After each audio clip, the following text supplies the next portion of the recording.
तो आज की वीडियो में हम देखेंगे लाइफ प्रोसेस चैप्टर के इंपॉर्टेंट पॉइंट्स, क्वेश्चंस, डायग्राम जो कि एग्जाम पॉइंट ऑफ व्यू से बहुत ही ज़्यादा इंपॉर्टेंट होने वाले हैं। लाइफ प्रोसेस काफ़ी बड़ा चैप्टर है और हो भी क्यों ना, क्योंकि क्लास 11th में इसी लाइफ प्रोसेस चैप्टर से 6 to 7 अलग अलग चैप्टर बनेंगे। तो ये चैप्टर तुम्हारे लिए एग्जाम पॉइंट ऑफ व्यू से तो इंपॉर्टेंट है ही, बल्कि ये तुम्हारे फ्यूचर के लिए भी इंपॉर्टेंट होने वाला है। फ्यूचर के लिए क्यों? क्योंकि जो बच्चा साइंस लेगा उसके लिए बहुत ज़्यादा इंपॉर्टेंट होने वाले हैं। तो मुझे उम्मीद है आप सबने ये चैप्टर अच्छे से पढ़ा होगा और समझा भी होगा। तो अब जैसे कि एग्जाम के लिए कम समय रह गया है, तो अब हमें उस पार्ट पे फोकस करना होगा जो कि एग्जाम पॉइंट ऑफ व्यू से बहुत ही ज्यादा इंपॉर्टेंट है, जहां से एग्जामिनर क्वेश्चन फ्रेम कर सकता है।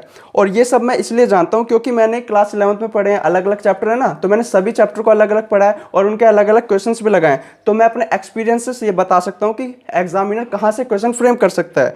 तो चलिए अब इस वीडियो को स्टार्ट करते हैं। तो हेलो एवरीवन, मैं हूं अंकुर, आपका फिर से स्वागत करता हूं मेरे यूट्यूब चैनल पर। अगर आपको वीडियो पसंद आ रही है तो सब्सक्राइब कर लीजिए, इससे मुझे थोड़ी मोटिवेशन मिलती है।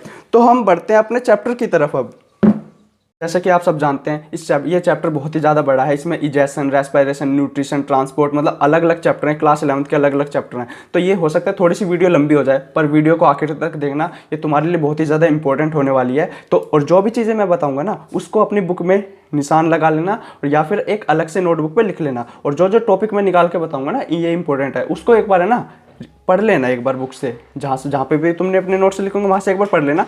तो आई एम फुली श्योर कि तुम्हारे लिए बहुत ही ज़्यादा इंपॉर्टेंट होगी वीडियो और यहाँ से तुम्हें बहुत ही ज़्यादा फायदा मिलेगा। तो वीडियो को आखिर तक जरूर देखना। मैं भगाना नहीं चाहता वीडियो को कि मैं ऐसे ऐसे ऊपर ऊपर से बता दूं कि ये इंपॉर्टेंट है, ये इंपॉर्टेंट है, ये कर लेना, इसलिए थोड़ी सी वीडियो लंबी हो सकती है। तो अब शुरू करते हैं अब हम। और दो बुक का मैं यूज़ करूँगा, एक एनसीईआरटी अपनी और एक ये वाली बुक अपनी लखमीर सिंह की है। ये मुझे बहुत ही ज़्यादा पसंद है क्योंकि इसमें फुली डिटेल में लिखा हुआ है। तो देखो, लाइफ प्रोसेस अपना चैप्टर शुरू होता है। सबसे पहला आता है हमारा, ये तो कुछ ज़्यादा इंपॉर्टेंट है नहीं एग्जाम पॉइंट ऑफ व्यू से, इतना मतलब ये सब पता है, लिविंग क्या होता है, ये सब। न्यूट्रिशन अपना सबसे पहला है। न्यूट्रिशन में भी क्या, देखो हम अपना सब न्यूट्रिशन पढ़ते हैं। न्यूट्रिशन में भी हमारा क्या इंपॉर्टेंट है, मोड्स ऑफ न्यूट्रिशन। जैसे कि अपना ऑटोट्रोफ क्या है, हेटरोट्रोफ। हमें बचपन से पढ़ते आ रहे ऑटोट्रोफ, हेटरोट्रोफ, तो तुम्हें पता है ऑटोट्रोफ क्या है, हेटरोट्रोफ क्या है। एक बार इसकी डेफिनेशन पढ़ लेना। और फिर अपने हेटरोट्रोफ मोड ऑफ न्यूट्रिशन भी 3 तरह के होते हैं ना। ये अपना हेटरोट्रोफ मोड ऑफ न्यूट्रिशन भी 3 तरह के होते हैं। कौन कौन से? Saprophytic, parasitic, holozoic. सैप्रोफिटिक देख लेना एक बार, ये डेड एंड डिकेइंग पे है ना। पैरासिटिक उस पे जो कि लिविंग बॉडी के अंदर ही, पर उनको मारता नहीं है उसको। The body another living organism called itself without killing it, है ना। और होलोजोइक जो कि हम है, जैसे कि एनिमल्स हैं हम, जो कि ये मार के खा लेते हैं। तो ये तीनों चीज़ें एक बार पढ़ लेना। फिर न्यूट्रिशन इन प्लांट में हम देखेंगे। न्यूट्रिशन इन प्लांट में देखो, हाँ ये वाली इक्वेशन जो है, इसको एक बार ध्यान से पढ़ लेना। 6CO2, 6H2O, light energy, chlorophyll, यानी कि छोटी छोटी चीज़ें देखना। तुम्हें वहाँ पे ऑप्शन में बता दे देगा कि ये वाली इक्वेशन कौन सी सही है। तो वहाँ पर कभी 2H2O लिख देगा, तो तुम्हें इक्वेशन को ध्यान से पढ़ के जाना एक बार, ठीक है। ये बहुत ही ज़्यादा इंपॉर्टेंट है इक्वेशन। और आगे क्या है, आगे आगे आगे कंडीशन 4 एक बार देख लेना। कंडीशन क्या क्या नेसेसरी होती है फोटोसिंथेसिस के लिए, जैसे कि सनलाइट, क्लोरोफिल, CO2, वाटर। ये बचपन से पढ़ते हैं, ये तो ज़्यादा है ना। जो मैंने तुम्हें बताया, एक तो इक्वेशन और एक मोड ऑफ न्यूट्रिशन, है ना, ये बहुत ही ज़्यादा इंपॉर्टेंट है।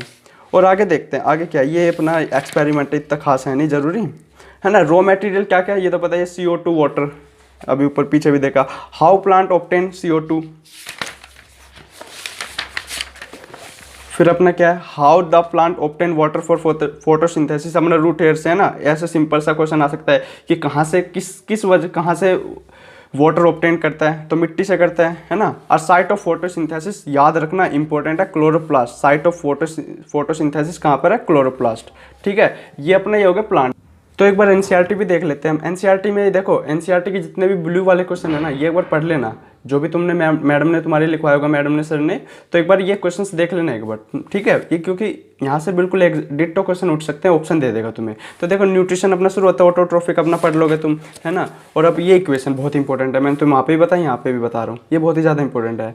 और ये भी देख लेना अपनी, ये तीनों पॉइंट है ना, ये पढ़ लेना एक बार, ठीक है। और डायग्राम कौन सा इंपॉर्टेंट है, डायग्राम तो देखो मैं बता रहा हूँ, मैं तुम्हें भी बता देता हूँ। जितने भी एनसीईआरटी में डायग्राम है, एकदम रट के चले जाओ उनको तुम, ठीक है। ये डायग्राम पढ़ लेना, ठीक है। और ये स्टोमेटा वाला पूछ लेगा तुमसे, chloroplast, stomata pool, subsidiary cell होती है, ये वाली सब्सिडरी सेल, एपिडर्मिस सेल, है ना, ये एक बार पढ़ लेना।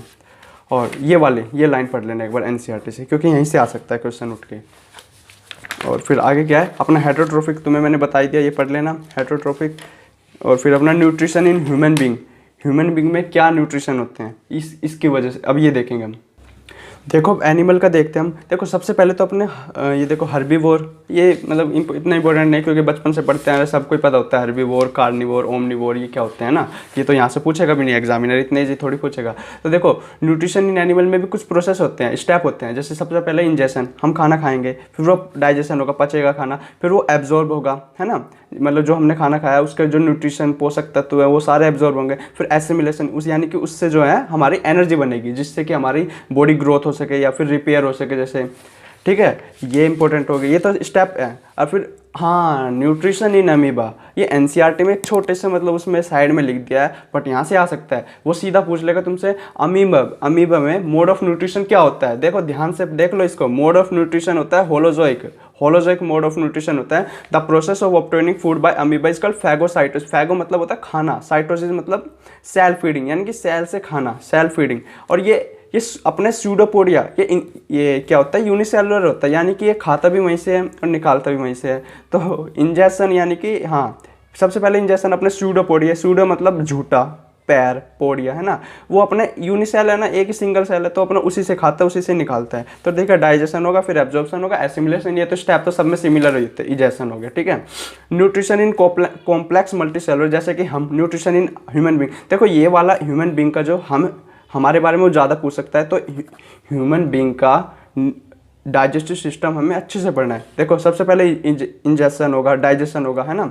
देखो एक चीज़ याद रखना, वो सिंपल तुमसे पूछ सकता है कि जो डाइजेशन है, स्टार्च का डाइजेशन है ना, हमारा जो डाइजेशन स्टार्ट हो जाता है माउथ से ही, ठीक है, हमारा जो डाइजेशन है माउथ से स्टार्ट हो जाता है। और वो भी किस चीज़ का होता है, माउथ से, स्टार्च का शुरू हो जाता है हमारे माउथ से, क्योंकि अमाइलेज जो एंजाइम निकलता है ना, वो हमारे माउथ से सिक्रीट होना शुरू कर देता है, इसलिए स्टार्च का जो डाइजेशन है वो हमारे मुंह से ही शुरू हो जाता है, माउथ से। तो इस चीज़ को खास ध्यान रखिए, वो सीधा पूछ लेगा कि किस चीज़ का डाइजेशन हमारे माउथ से स्टार्ट हो जाता है। देखो है ना, सलाइवरी अमाइलेज हमारे माउथ में निकलता है, तो हमारे मुंह से ही डाइजेशन स्टार्ट हो जाता है। और कंप्लीट डाइजेशन कहाँ पर स्टॉप होता है, स्मॉल इंटेस्टाइन में ऑलमोस्ट कंप्लीट डाइजेशन हो चुका होता है, ठीक है, ये चीज़ याद रखना। और हाँ, जितने भी एंजाइम हैं सबकी काम याद रखो। जैसे सलाइवरी अमाइलेज किस पे काम करता है, स्टार्च पे काम करता है। जैसे अपना पेप्सिनोजन हो गया, ये किस पे काम करता है, प्रोटीन पे काम करता है। पेप्सिन, ट्रिप्सिन, ये सब किस पे काम करता है, प्रोटीन पे। और जो म्यूकस होती है वो किस चीज़ को prevent from burning of HCl, हमारे पेट में HCl होता है ना, तो उसके बर्निंग में हेल्प करता है, मतलब रोकता है, सॉरी, ठीक है। और फिर बाइल जूस हमारे किस में हेल्प करता है, फैट के डाइजेशन में हेल्प करता है ना, लाइपेज जो ब्रेक डाउन फैट इमल्सिफाइड है ना, बाइल जूस।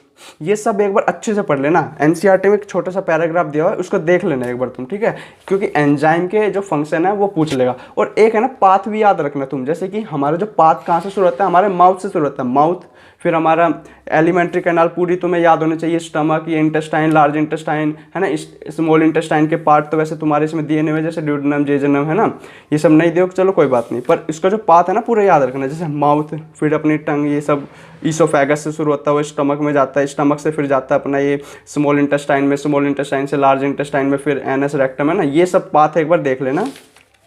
और एंजाइम एक बार अच्छे से पढ़ लेना, एंजाइम जितने भी एंजाइम है ना, पेप्सिन, ये सब आई होप तुमने अच्छे से पढ़ा होगा, तो तुम्हें कोई दिक्कत तो होगी नहीं वैसे इसमें।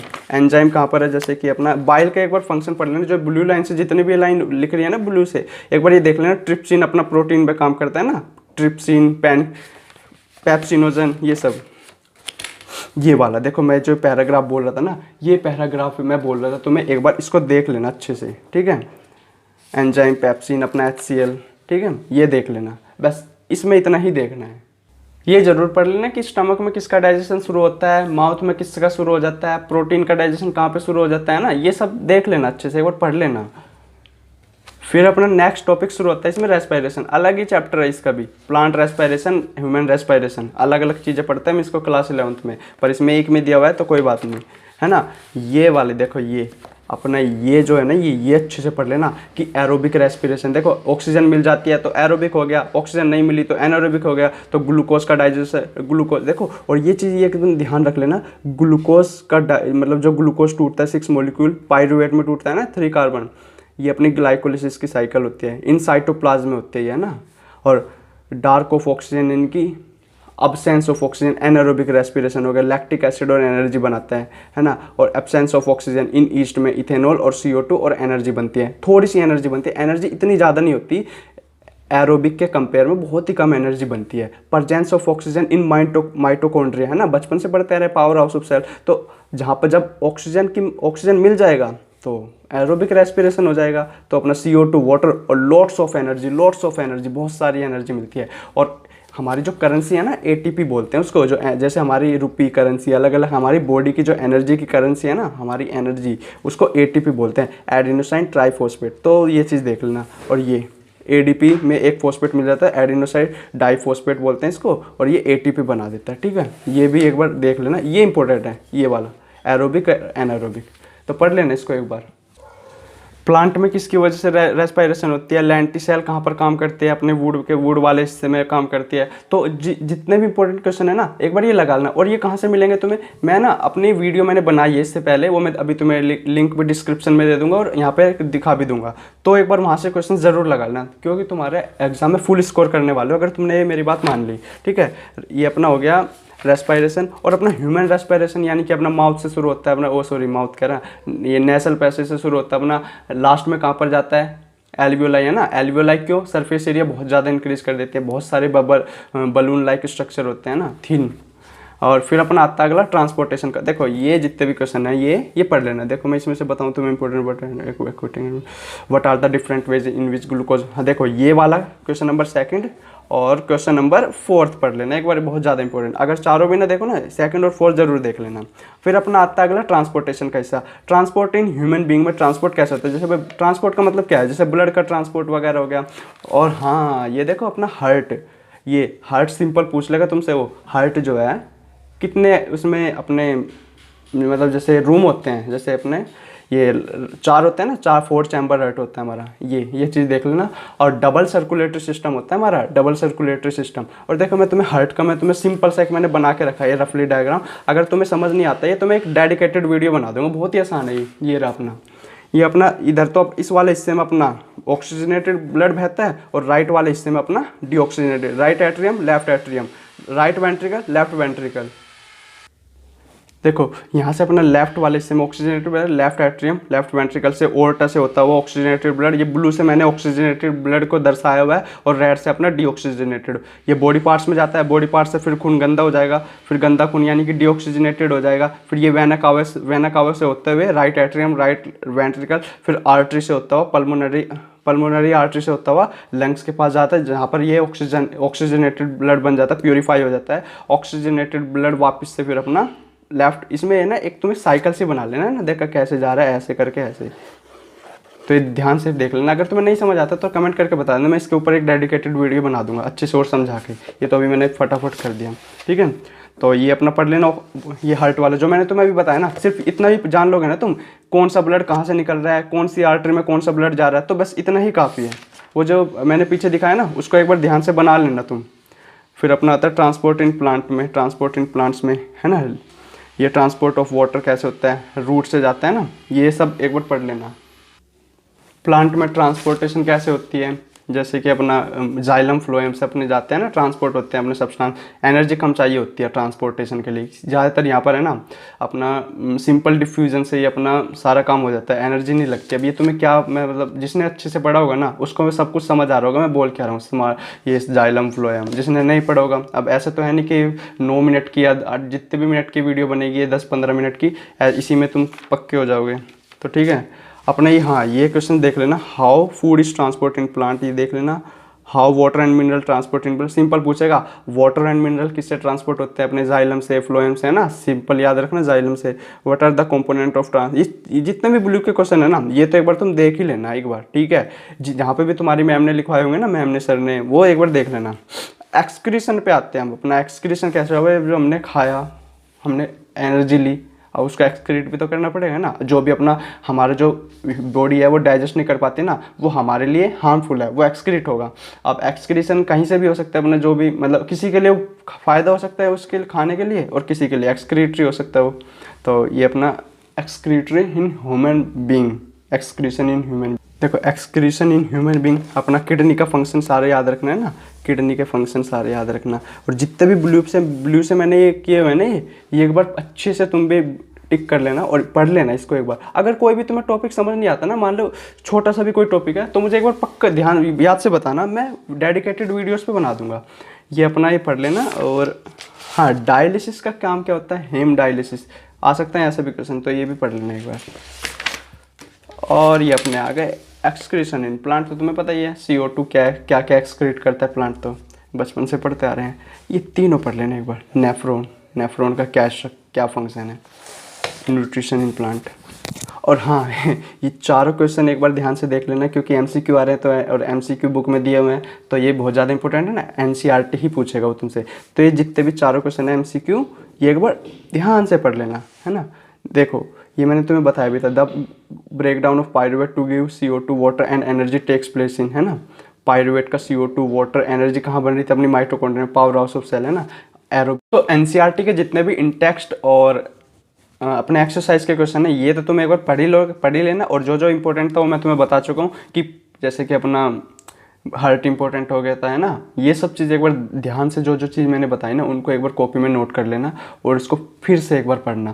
ज़्यादा टाइम नहीं लगेगा, मुश्किल से 15 से 20 मिनट या मैक्सिमम हाफ एन आवर लगेगा, तुम पढ़ लेना। तो ये इस वीडियो में आज के लिए इतना ही। तो अगर तुम्हें वीडियो पसंद आई हो तो अपने दोस्तों के साथ शेयर करना, लाइक करना, सब्सक्राइब कर देना यार, क्योंकि 100 सब्सक्राइबर करने हैं जल्दी से, तो फटाफट से करने हैं। तो आज के लिए बस इतना ही, तो पढ़ते रहिए। Thank you for watching.